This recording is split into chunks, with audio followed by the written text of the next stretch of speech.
নমস্কার বন্ধুরা, আশা করি তোমরা সকলেই ভালো আর সুস্থ আছো। যে যেখান থেকে আমার এই ভিডিওটি দেখছো তোমাদের সকলকে জানাই অনেক অনেক শুভকামনা। এখন তো প্রচণ্ড ঠান্ডা চলছে চারিদিকে, তো সকলেই ঠান্ডায় কাবু। আর এই প্রচণ্ড ঠান্ডার দিনেই মা ঠাকুমারা কিন্তু বানাতো বিভিন্ন রকমের পিঠেপুলির উৎসব কিন্তু এই পৌষ মাঘ এই মাসগুলো নিয়েই গড়ে উঠতো তখনকার সময়ে। তখন যা ছিল, এখন তো আর সেরকম ঠান্ডা কোথাও পড়ে না। আমার মনে হয় সকলেই আমার সাথে একমত। তাই আমাদের ছোটবেলার কিছু কিছু পিঠে পার্বণ যেটাকে বলা হয় বা পৌষ সংক্রান্তি, সেই সময়টা আমাদের কাছে খুব গুরুত্বপূর্ণ হয়ে উঠতো ছোটবেলা থেকেই। কারণ ওই দিনই আমরা বিভিন্ন রকমের পিঠে খেতে পারতাম। এখানে আমি আজকে যে পিঠেটা বানাচ্ছি সেটা আমার ছোটবেলার থেকেই শেখা মালপোয়া বা পোয়া পিঠে, বা অনেকে তেল পিঠেও বলো। এইখানে তো দেখতেই পেলে আমি ব্যাটারটা রেডি করে নিয়েছি, আর ব্যাটারের কিন্তু ঘনত্বটা ঠিক এই রকম হবে। এর মধ্যে আমি দিয়ে দিলাম একটু মৌরি, কাঁচা মৌরি এর মধ্যে দিলে এটা খেতে খুব টেস্টি হয়। আর এর মধ্যে থাকবে যত পরিমাণ তুমি ময়দা নেবে তার 1/4 সুজি, আর যদি চাও তার সাথে 1/4 চালের গুঁড়ো অ্যাড করতে পারো।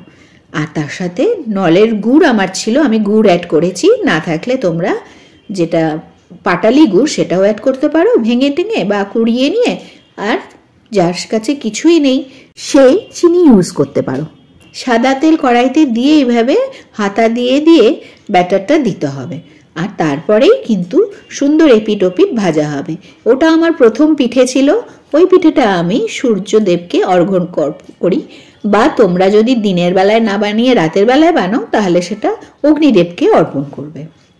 আসল কথা হলো প্রথম পিঠেই হোক বা রান্নাটাই হোক, প্রথম রান্নাটা ঠাকুরকে নিবেদন করা।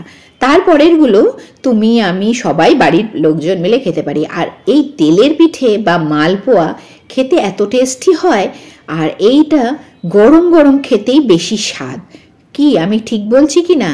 ভীষণ স্বাদ লাগে যদি কেউ গরম গরম একটু ভেজে দেয়, আর আমরা সাথে সাথে টপাটপ বসে উনুনের পাড়েই হোক, বা ওই এখন তো উনুন খুব কমই হয়, আমি যেমন গ্যাসে ভাজছি, সেই গ্যাসের পাশে বসেই গরম গরম কেউ যদি বাটিতে করে একটার পর একটা এরকম টোপা টোপা মালপোয়া বা বলতে পারো তেলের পিঠে, যে নামেই চেনো, সেটা দেয়, খেতে যে কি আরাম লাগে, ওটাই হচ্ছে স্বর্গ সুখ যাকে বলে।